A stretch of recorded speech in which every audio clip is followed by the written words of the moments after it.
side that's been selected today by Jurgen Klopp. An interesting Trent Alexander-Arnold, who has played the previous two games, or the previous two halves, as an out-and-out central midfielder, goes back into right-back today, but expected to play in central midfield. Alexis McAllister, Curtis Jones and Bobby Clark, the three in midfield today, and the front three, Salah, Nunez and Diogo Jota. Well, very fluid selection, isn't it? I think when you look at the options that Jurgen has for like the front three, it's pretty impressive, to be quite honest with you. And it'll be difficult to pick a front three, I think, a starting front three, because when you look at like the players that have come in, Jota's amongst the goals, Nunez is certainly amongst the goals, Diaz has popped up with one as well, Mohamed Salah, well, you wouldn't be surprised if he wasn't amongst the goals. But, so I think the area of the pitch where everybody's kind of looking for it is the midfield, isn't it? A little bit of doubt, maybe like who starts.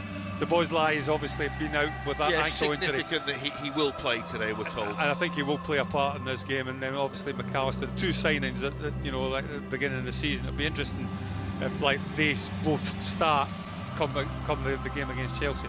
Two of the outfield signings start for Leicester, as the new goalkeeper does as well. Mads Hermansen. Callum Doyle is on loan from Manchester City. Harry Winks has arrived for multi-million pounds from Tottenham.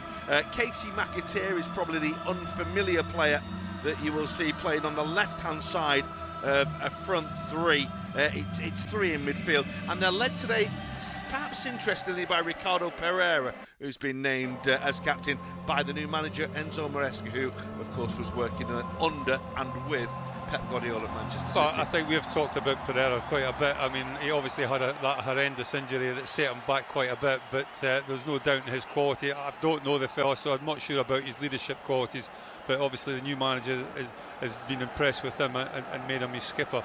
I think Harry Winks is just a young, probably more agile Yari Tielemans, so I think that's a good fit for Leicester. Well, we are underway in Singapore, match number 3 for Liverpool of pre-season. They are taking... See the way that Liverpool are dominating this game at the moment and have been for the last 10 minutes.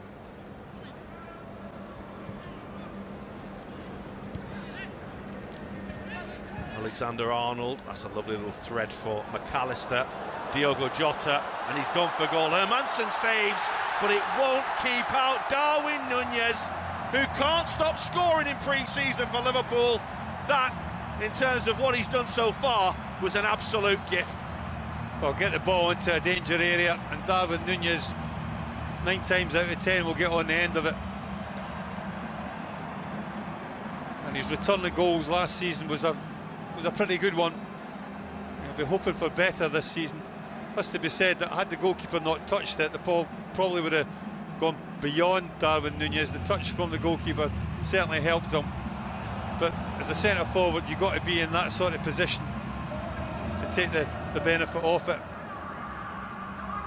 Just peels off the back of Pereira. Does well to get it back on target. The ball across the goalkeeper. I'm not 100% sure if that was a shot or a cross from Diogo Jota. And the change, I mean, they're used to playing all over the world now, these players, but still takes a bit of getting used to. It's McAllister, that's wonderful, the way that he's done that. And it's on to Salah here, and the tee up. Oh yes, Bobby Clark for Liverpool. Lovely goal. They've just got better and better as this half has gone on. That's a lovely moment for Bobby Clark. It's a really good finish.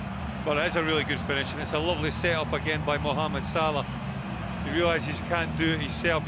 More often than not, we see Mohamed Salah in that sort of position, cut in and try and shoot with his left foot on his own.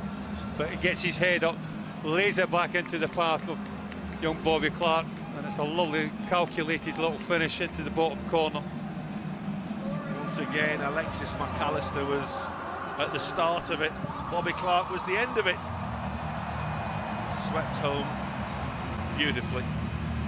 Well, you can see there Bobby Clark, he gets himself in a position where he's got that ability to score. Inside the 18-yard box, he goes and supports the ball. Mohamed Salah's looking for options, can't take it on his own. He's got 2 players to beat Mohamed Salah, and then just sets it up lovely for his best start in 11. this moment in time. There's a call. Do you know your best starting 11 until the night before the season starts? Here's Diogo Jota. It'll take some working out who plays up front, doesn't it, in that first game? Salah, beautiful, absolutely brilliant from Liverpool. Salah's ball is absolutely delicious, and Diogo Jota, as we know, is as good in the air as anybody. A prodigious leap and a super little glancing finish. Well, it's a bad goal for Leicester to lose, but wonderful ball in from Mohamed Salah. And the one thing that Jota gives you is that ability to win headers inside the 18-yard box. You can see here the ball out to Salah. Mohamed Salah, as we often see him do, just plays that ball into an area. And really, when you think about the height that Leicester have in their back four, this should really happen. Doyle gets caught underneath it, it goes over him, and then all questions have been asked. But that man there, Jota, has that great ability to just get up and hang in the air and guide that little header. It's been the same pattern all the way through, and Leicester are somewhat stuck in a rut in this game. Liverpool leading 3-0. Can they get themselves a fourth goal? And a first for this team, of course, out there in the second half. Again, Szoboszlai will take the corner. Oh, brilliant. Absolutely brilliant. On by Matip, and Ben Doak at the far post manages to crane his neck and turn it home. It's a fourth goal that's been coming. It's a fourth goal that's really deserved for Liverpool. And it's Ben Doak who, being the smallest person out there, manages to do so well to score. But he does exceptionally well, because it really is a difficult header, because it's a little bit behind him. As you say, he had to crank his neck round and get the ball on target, but it's a wonderful delivery. Szoboszlai, plenty of pace, it's a low trajectory, picks out Matip. All Matip needs to do is make some sort of contact at the near post. That's exactly what he does. Be interesting to know if they'd worked on that in the training ground. Just a little flick, it's all you want at the near post like that.